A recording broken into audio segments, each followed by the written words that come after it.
Bonjour à tous, bienvenue dans votre émission La vie en Vosges, une émission un peu spéciale à 2 jours des fêtes de Noël. On va parler cuisine, on va parler pâtisserie. Si certains d'entre vous ont encore besoin d'une idée, c'est le moment, n'hésitez pas, prenez des notes. Et pour en parler, ils seront 4 sur le plateau. On s'intéressera au plat principal, à l'accord vin qui va avec bien sûr, et surtout au service à table avec Victor Sobrero, enseignant au lycée Mendès de Contrexéville. Il est accompagné de Florian Arnoux, actuellement en première Bac Pro, commercialisation et services en restaurant. Et pour parler dessert, un duo également composé cette fois de Pierre Marchal, enseignant au lycée hôtelier de Gérardmer, qui est venu avec Charlotte Daudin, élève en terminale, boulangerie-pâtisserie à Gérardmer, bien évidemment. Bonsoir à tous les 4. Bonsoir. Merci d'être sur notre plateau. Alors on va laisser quelques instants à nos jeunes pour respirer et puis s'installer confortablement. On va parler formation. Victor, dites-nous, vous êtes enseignant, mais de quoi ? Alors, je suis réellement directeur délégué aux formations professionnelles et technologiques sur le lycée de Contrexéville, qui est effectivement un établissement qui est basé sur la beauté et le bien-être, ainsi que effectivement l'hôtellerie-restauration, puisqu'il regroupe les formations Bac Pro esthétique. On a aussi une formation FCL Hydro. On a également sur la coiffure, CAP et Bac Pro. Et à côté de ça, on a la partie hôtellerie qui est sur les PSR, donc par production service en restauration. C'est un CAP public spécifique. Et on a également le Bac Pro, donc hôtellerie et restauration, qui regroupe la cuisine et la commercialisation et services en restauration, dont fait partie l'élève présent aujourd'hui. Qui va nous intéresser particulièrement aujourd'hui. Et vous étiez enseignant avant d'avoir ce poste également ? Tout à fait, oui. Je suis professeur certifié. J'ai été aussi enseignant sur les lycées professionnels, partie restauration et hébergement. Très bien. Pierre, vous, c'est le lycée donc, de Gérardmer. Vous êtes enseignant donc boulangerie-pâtisserie depuis combien de temps ? Dites-nous tout. Alors, enseignant en boulangerie-pâtisserie depuis 2009, donc je vous laisse faire le calcul. Je suis donc à l'heure actuelle en place à Chardin, donc à Gérardmer. Je fais partie d'une équipe de 7 collègues en boulangerie-pâtisserie. Au-delà de ça, donc, on a le service commercialisation, on a l'hébergement, on a bien sûr la restauration, le service. Et puis donc la partie également un petit peu particulière du lycée, on est une unité UFA. Donc nous recevons des apprentis donc, en apprentissage. Très bien. Donc, je suis venu donc, avec Charlotte, donc, oui. mon élève également, donc en terminale Bac Pro. Boulanger-pâtisserie. Eh ben, on va découvrir dans un instant ces formations, les débouchés. Mais avant, on va se mettre en appétit. Alors Florian, je vais te laisser la parole. Est-ce que tu peux nous expliquer ce que tu vas nous proposer pendant l'émission en quelques mots voilà, tout simplement, on t'écoute. Alors je vais finaliser un filet mignon de porc à l'orange, accompagné de ces châtaignes. Et ça sera flambé, voilà, le filet mignon. Alors, on va te faire confiance pour le flambage. Oui. Je ne sais pas ce que ça va donner, mais on a hâte de voir ça en tout cas. Donc, ça, c'est quand on est en service, quand on apprend, Victor, on reçoit ces éléments de la cuisine et après, on met en place. Expliquez-nous. Tout à fait, voilà. C'est sur le travail de la salle, effectivement, on peut avoir quelque chose qui arrive direct de la cuisine. Mais ce qui manque un petit peu au niveau de la restauration d'aujourd'hui, c'est effectivement la finalisation devant les clients. L'avantage, effectivement, avec Florian, c'est qu'il pourra vous présenter ce qu'on est capable de faire au niveau du service en complément, apporter aussi des connaissances aux clients, lui faire partager un moment un petit peu spécifique au niveau de son plat. D'accord, donc là on le voit débuter. Alors là on en est vraiment aux prémices. On va voir du côté de Charlotte ce qu'elle va nous proposer, oui. Puis on revient dans un instant pour voir l'avancée. Alors Charlotte, dis-nous tout, qu'est-ce que tu vas nous proposer aujourd'hui ? Je vais réaliser un dessert à base de pâte à choux, composé de crème de marron et de compoté de cassis, avec une chantilly. Voilà, un dessert très simple. En apparence, la pâte à choux, il y a toujours la gestion de la cuisson, bien évidemment, qui peut faire peur. Pierre, non, c'est pas ça. C'est toujours un petit peu le problème, c'est-à-dire que la pâte à choux, on peut en faire réaliser chez soi très facilement. Le problème, ça va être le four. Donc effectivement, petite cuisson, petit truc. Quand on cuit la pâte à choux, il faut laisser un tout petit peu la porte du four entrouverte pour évacuer la vapeur. On arrive à avoir un travail très sympathique en respectant cette règle. D'accord, donc là on voit que Charlotte commence à pocher ses choux. On va regarder du côté de Florian. Alors Florian, dis-nous, qu'est-ce que tu viens de mettre dans ta poêle ? Alors je viens de mettre le beurre et j'ai ajouté le filet mignon. D'accord, donc là l'idée c'est de le faire... alors il est déjà cuit parce qu'il sort de la cuisine. Alors tout à fait, il est déjà cuit, là il le finalise, donc là il le caramélise un petit peu plus. Voilà, il va le réchauffer encore aussi également un petit peu. Le temps effectivement que la préparation se fasse tranquillement. D'accord. Eh bien écoutez, on va les laisser un petit peu avancer. Les règles d'or qu'on enseigne à ces élèves pour le service, pour le dressage, c'est lesquelles, Victor ? Alors, on a bien sûr tout ce qui est question de sécurité, puisque là, on voit qu'effectivement, on utilise la flamme auprès du client. On a aussi la connaissance des produits, puisqu'on développe au niveau Bac Pro et même sur les autres diplômes de l'hôtellerie-restauration, c'est la connaissance des produits, non seulement de l'aliment régional, de plus en plus, puisqu'on parle de locavore de plus en plus, on parle aussi de diminution de CO2, et également produits, mais sommellerie, bar, parce que tout ce qui est alcool entre, comme là, il va utiliser du cognac pour utiliser son flambage. C'est vrai que tous ces produits-là devraient être connus, savoir comment on peut les utiliser, comment on peut les associer, tant au niveau de la salle qu'au niveau de la cuisine. C'est ce qui se fait aussi au niveau cuisine. Et c'est aussi sublimer effectivement nos produits régionaux de plus en plus, parce qu'avec le locavore, c'est aller découvrir des produits, des petits producteurs qui permettent d'obtenir des produits qui sont vraiment locaux et très bons. De valoriser notre savoir dans tous les domaines. Alors Florian, pardon, explique-nous. Donc là, je t'ai observé, tu as ajouté des... Je viens d'ajouter les oranges. D'accord. Je laisse un peu mijoter. Alors explique-nous, pourquoi tu as choisi cette voie, le côté service? Qu'est-ce qui te plaisait dans cette formation? Le contact avec le client, les techniques en salle, un peu le bar aussi. Pour avoir les différentes facettes, finalement, Voilà. il y a plusieurs possibilités. Donc c'est Oui. ta deuxième année, c'est ça? Oui, c'est ça. Et alors, en fait, donc c'est une première bac pro, mais en divisé, expliquez-nous comment Alors, ça se c'est passe. une année, on est sur la famille des métiers de l'hôtellerie-restauration en réalité, puisque la première année de seconde, elle est basée sur 50% de cuisine, 50% de commercialisation et services en restauration. Ensuite, en fin de cette année-là, ils font un choix d'options.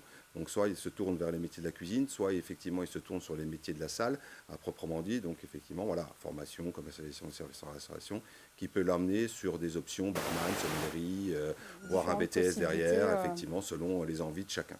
D'accord. Alors, on va retourner du côté de Charlotte. Florian, n'hésite pas, s'il y a besoin, tu m'interpelles, on repasse de ton côté. Là, on voit le pochage est presque terminé, c'est ça? Le pochage aussi, c'est un geste, une technique à apprendre, à trouver pour les élèves, Pierre? Ah, complètement. C'est des techniques, c'est pas compliqué, mais c'est vrai qu'il faut être rigoureux. Le pochage, ce qui est intéressant, c'est d'avoir finalement la même quantité de pâte à chaque fois, de façon à ce que les produits finis, que ce soit dans une vitrine ou sous la présentation d'un buffet, aient la même grosseur, la même forme et les mêmes couleurs ou les choses comme ça. C'est un petit peu le problème qu'on a au niveau du dressage. Donc je pense que Charlotte s'est bien débrouillée sur le dressage. Il faut faire des compliments au défaut aussi. C'est important. On est là pour les coacher, pour des remontrances, mais aussi savoir les récompenser ou leur expliquer que ça fonctionne bien. Donc pochage régulier, c'est bien, Charlotte. Charlotte, le pochage, c'est quelque chose que tu aimes bien, dans lequel tu rencontres des difficultés ou non, au contraire Oui, j'aime bien. Au début, c'était assez difficile de trouver le rythme, Une fois qu'on a la quantité, le dosage. Donc là, tu as poché tes choux, c'est bien ça? Oui. Alors après, qu'est-ce qui se passe? Normalement, on doit le mettre au four, mais... Bon, vu le contexte bien évidemment de l'émission, donc on va les faire comme si on les mettait au four et puis on en sortira des tout cuits, c'est bien ça? C'est la magie de la télévision. D'accord, donc là, ils partent combien de temps au four, Charlotte, normalement? 20 minutes. En fonction du four. En fonction du four. D'accord, très bien. Eh bien, écoute, on te laisse continuer. Sors les autres, fais comme tu veux. Okay. Pierre, dites-nous, la boulangerie-pâtisserie, c'est forcément, ça va ensemble? Est-ce que quand on veut faire une formation pâtisserie, on passe forcément par la boulangerie, en tout cas dans votre cas? Alors en fait, le métier de boulanger est bien à part, le métier de pâtissier est bien à part, mais sachant qu'effectivement la majorité de gens qui travaillent à l'heure actuelle sont des petites unités, donc en fait, si vous voulez, on est parti sur le bac pro boulanger-pâtisserie parce que finalement on doit être polyvalent dans les entreprises. Donc effectivement, c'est des métiers qui sont assez proches, similaires, mais avec des techniques bien différentes. Et donc nos élèves, pendant 3 ans, vont se mettre à travailler sur de la boulangerie pour parfaire un petit peu leur technique, être capable de pétrir, de juger une pâte, mettre en forme, lamer, scarifier et donc proposer des produits à la clientèle. Et la pâtisserie également, donc en parallèle, on leur apprend toutes les bases de ces produits qui régalent un petit peu les gens dans les boutiques ou lors de réceptions événementielles. La répartition entre la pratique et la théorie on a encore la chance d'avoir une grosse partie de TP, donc sur la semaine. Ils ont 10 heures de TP par semaine, donc ce qui fait quand même quasiment un bon tiers de leur enseignement. Et puis donc tout ce qui est EG, donc les enseignements généraux. Et on a des petites choses un petit peu satellites qui viennent enrichir un petit peu aussi les techniques, les chefs-d'œuvre ou les co-interventions. D'accord, donc là on va laisser Charlotte couper ses choux. Et puis on reviendra voir juste pour le pochage de la crème, de la ganache. Oui, ça, c'est on la peut petite dire ça crème, comme crème marron. ça. Alors Florian, dis-nous où tu en es. Alors là, je vais flamber. Oh, alors on va regarder le flambage. Donc ça, c'est une technique particulière aussi, Victor. Vous pouvez peut-être la commenter pendant qu'il le Alors, fait. c'est une technique qui se faisait beaucoup auparavant, mais qui revient un petit peu à la mode, puisqu'on flambait énormément les fruits, on flambait également énormément les crêpes, les crêpes Suzette à l'époque, ou même flambé, c'était quelque chose de très connu. On réutilise aussi le flambage pour la viande, parce qu'on a des viandes, bien sûr, comme le filet mignon de porc, par exemple, on peut le flamber. On a également tout ce qui est viande de canard, mais aussi les abats, parce que les oignons, les rognons à l'époque étaient faits en salle, ce qui s'est perdu un petit peu, mais revient petit à petit. Voilà. Est-ce que c'est difficile le flambage, Florian? Est-ce que c'est une technique qui... voilà, c'est l'utilisation de l'alcool, du feu, ça fait des flammes, on t'a vu un petit peu reculer. Non, c'est une technique... C'est une technique assez facile. Ça va, pas de stress. Vous vous entraînez souvent sur ces techniques? Est-ce que c'est... Alors, c'est une technique effectivement qui est demandée, puisque ça fait partie de ce qu'on appelle l'animation au niveau de la restauration. C'est des techniques qu'on voit effectivement parce qu'il faut être aussi sécurisé. On sécurise le client, on sécurise l'élève au niveau du travail, parce que lorsqu'on travaille du caramel par exemple, il faut être hyper prudent. C'est quelque chose qui nécessite vraiment une mise en sécurité.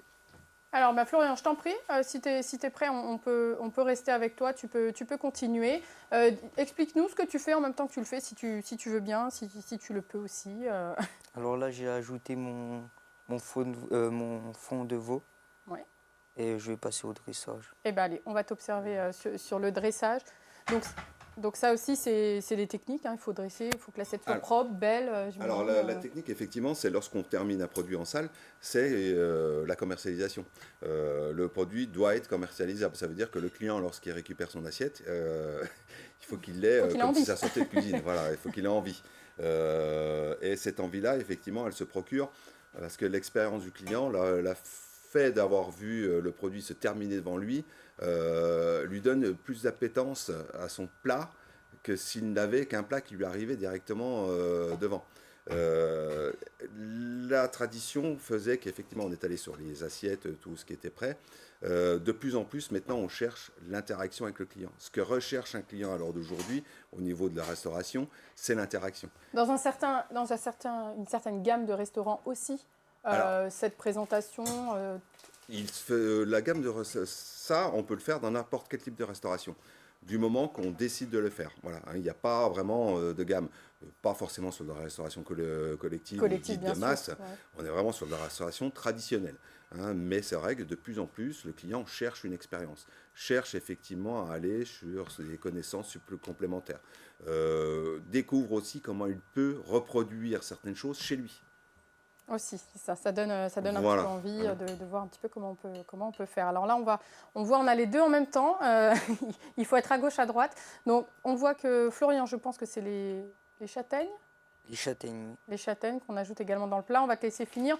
On va voir du côté de Charlotte, donc, qui est en train de faire le pochage. Alors, en premier, c'est donc du coup... la crème de marron. D'accord, donc là aussi, c'est un juste dosage à trouver, une quantité pour que ce soit équilibré, j'imagine, Charlotte. Oui. Pour que ce soit régulier aussi. Un goût franc. On est sur vraiment du produit. On a mis un tout petit peu de rhum pour diluer un tout petit peu le goût châtaigne ou marron, pour renforcer un petit peu le goût. Un rhum marron, ça convient bien. On reste sur des produits francs. Des produits francs, des produits aussi de saison, avec les fêtes, bien évidemment, le marron, ça va bien. Le cassis. Alors, très simplement, comment ils ont été réalisés, ces crèmes? Dites-nous les ingrédients. Alors en fait, crème de marron, on a juste rajouté un tout petit peu de rhum, pour jouer un petit peu sur les goûts. La petite compotée de cassis, c'était gélifié épaissi avec de la pectine NH, c'est une petite cuisson, sucre, pectine NH et puis donc le cassis. Et puis on finira avec une petite chantilly. Alors la chantilly, elle est toute simple aujourd'hui, on aurait pu éventuellement rajouter un petit peu de mascarpone. Le mascarpone permet d'avoir quelque chose d'un petit peu plus épais, un petit peu plus consistant, qui tient dans la durée. Et en fait, donc le marron très franc, le cassis, c'est un petit peu la touche un petit peu acide, et légèrement sucré. Et puis la chantilly, ça donne le volume d'un petit dessert qui est bien en bouche. Qui est gourmand et qui est bien en bouche. Voilà. Un dessert facile à refaire, enfin facile à refaire pour les fêtes, en fonction des capacités de chacun. Alors, Florian, je vois que tu as fini. Alors, Oui. donc là, l'assiette est terminée. Dites-nous, qu'est-ce qu'il faut que tu ajoutes? Non, là je vais ajouter du persil et de l'ail. Eh bien, allez, je t'en prie. Fais-toi plaisir. Alors là, effectivement, il met les deux, mais l'avantage aussi toujours d'être face au client, c'est de... Florian, Euh, s'adapte au client aussi. Voilà, C'est ça. j'en mets selon l'envie du client. D'accord. C'est ça aussi. Voilà, c'est l'avantage. Si on est en face du client et qu'il nous dit clairement qu'il n'aime pas le persil, autant. Ou l'ail. Ou Parce l'ail, que souvent, bien, c'est des c'est personnes qui plutôt peuvent souvent. être aussi intolérants à l'ail et ils ne le souhaitent pas. Donc l'avantage, c'est de pouvoir répondre au moment voulu directement au client. De s'adapter à la demande. D'accord. Le lycée de Contrexéville, aujourd'hui, combien d'élèves Alors on est sur les environs 325 élèves. Élèves. Effectivement, avec une grosse partie quand même sur la partie beauté et bien-être, puisque la coiffure et l'esthétique représentent la plus grosse partie des élèves, avec une partie quand même Bac Pro et PSR, effectivement, qui n'est pas négligeable cette année. Et on souhaite effectivement qu'elle progresse, que l'appétence, on va dire, de nos élèves au niveau de l'hôtellerie et surtout au niveau du service augmente. Tendance qu'on voit un petit peu à la hausse, en espérant qu'elle tende encore plus à la hausse. Sur les dernières années, Pierre, au lycée de Gérardmer, quelle est la tendance? Est-ce qu'on sent qu'il y a plus de demandes, plus d'élèves? Au contraire, quel est un petit peu le... C'est constant, hein. De toute façon, on est sur un taux de pression énorme. Donc, on constitue les classes. C'est un tout petit peu différent cette année, mais ça peut s'expliquer aussi sur certaines choses. Mais en règle générale, on a 2 fois 24 élèves. Hein. Donc, en fait, on est sur 3 niveaux. 48 élèves sur la seconde, 48 élèves sur la première et 48 élèves sur la terminale. Et en fait, aujourd'hui, il y a une forte demande, quelle que soit la spécialité. Il y a une grosse demande de personnel sur tout ce qui est hôtellerie. Donc, ça tend à effectivement augmenter ou au moins stagner. Augmenter ou stagner, mais je veux dire, je m'explique très mal là. Du coup, on est sur une tendance, une dynamique quoi, en fait. D'accord, donc c'est plutôt positif. Charlotte, où en es-tu? Du coup, là, j'ai mis le compoté de framboise, de cassis. Et il me reste à mettre du coup, la chantilly, puis à refermer. Et à refermer les choux. Et à refermer les choux. Alors, est-ce que tu penses qu'en même temps que tu vas pocher la chantilly, tu peux nous dire pourquoi tu as choisi de faire la boulangerie-pâtisserie? Alors, on te laisse, oui. Allez-y, prépare-toi, prends ta poche de chantilly. On va t'observer pocher quelques instants. Et en même temps, alors là, c'est l'exercice pas facile. Il faut que tu poches et en même temps que tu me répondes à ma question. Alors voilà, dis-nous en même temps, si tu peux, pourquoi tu as choisi cette filière, tout simplement. Parce que j'aime bien le côté artistique du métier. Ouais. Et j'aime bien aussi faire envie aux gens, partager ce que je fais. Puis voilà. Est-ce que dans ta famille, peut-être, il y avait déjà des personnes qui étaient dans cette branche-là? Ça t'a aussi peut-être donné un peu plus envie. C'est forcément toujours plus pratique. Allez, on te laisse finir, on te regarde. Là, pareil, c'est aussi une question de dosage. Il faut finalement que tout soit équilibré dans le chou. Il faut qu'on ait autant de... Enfin, pas autant de chantilly, mais comment on fait la répartition? Une petite touche d'acidité sur le cassis. Et puis le marron, moi j'aime bien que ça sente vraiment en base. Et après, voilà, la chantilly, elle le dose très bien, là d'ailleurs, et ça va faire des beaux petits choux. Après, comme disait Lecteur tout à l'heure, ou Florian, c'est qu'en fait, on apprend aussi les goûts des gens qui achètent, hein, des clients. Donc, peut-être qu'une fois, on vous fera la réflexion, peut-être pas assez de chantilly ou trop de cassis. Et bien sûr, après, ça, c'est aussi au goût goût de chacun. C'est très, très aléatoire, bien évidemment, en fonction. Tout à fait. Et en fait, pour revenir un petit peu sur les propos de Victor, on essaie de travailler sur le locavore de plus en plus. Et puis, pour faire du bon, il faut du très bon. C'est pas de moi, hein, c'est Bocuse qui disait ça. Donc, on reprend un petit peu ces qualifications aussi, ou ces propos, parce que c'est vrai que c'est important aussi pour régaler les gens. Bien sûr, tout à fait. Alors, Florian, dis-moi, est-ce que c'est prêt à être dégusté? Oui, c'est prêt à être dégusté, donc c'est dressé. Et alors, quand tu donnes l'assiette au client, est-ce qu'avec, on lui propose peut-être un accord avec du vin? Oui. Qu'est-ce que tu pourrais nous proposer? Alors, en accompagnement, je propose un verre de vin blanc, donc du Riesling, qu'il y a ici. D'accord. Et alors là, dans ces moments-là, si le client nous dit non, ça m'intéresse, enfin, je suis pas blanc, est-ce qu'on lui fait une deuxième proposition? Oui. Comment... Alors, je peux lui faire une proposition sur du vin rouge, qui est un fitou. Voilà, en fonction, bien évidemment, du blanc, du rouge, il y en a certains qui... Voilà, Alors effectivement, oui, la demande est toujours au niveau du métier de la salle. La connaissance de la sommellerie et des vins elle permet effectivement de répondre à la demande du client. Il est vrai que les tendances alors d'aujourd'hui sur la restauration traditionnelle locale n'est pas d'avoir des caves comme on connaissait avant, comme il peut y avoir à Tour d'Argent par exemple, où on dépasse les 3000 bouteilles, voire même plus, des caves qui ont des chiffres mirobolants au niveau du prix des vins et autres. C'est d'aller chercher des vins qui peuvent se consommer très vite, mais aussi qui peuvent plaire aux clients. Là, par exemple, il vous a été présenté un Riesling, on pourrait très bien mettre un Sylvaner, hein, si on préfère quelque chose avec une connotation encore un peu plus fruitée. Mais par contre, avec l'orange et puis le porc, le Riesling s'accompagne mieux. Le Fitou, ici, qui est présenté, qui est un vin qui est un petit peu tannique quand même, parce qu'il est vieilli en fût de chêne.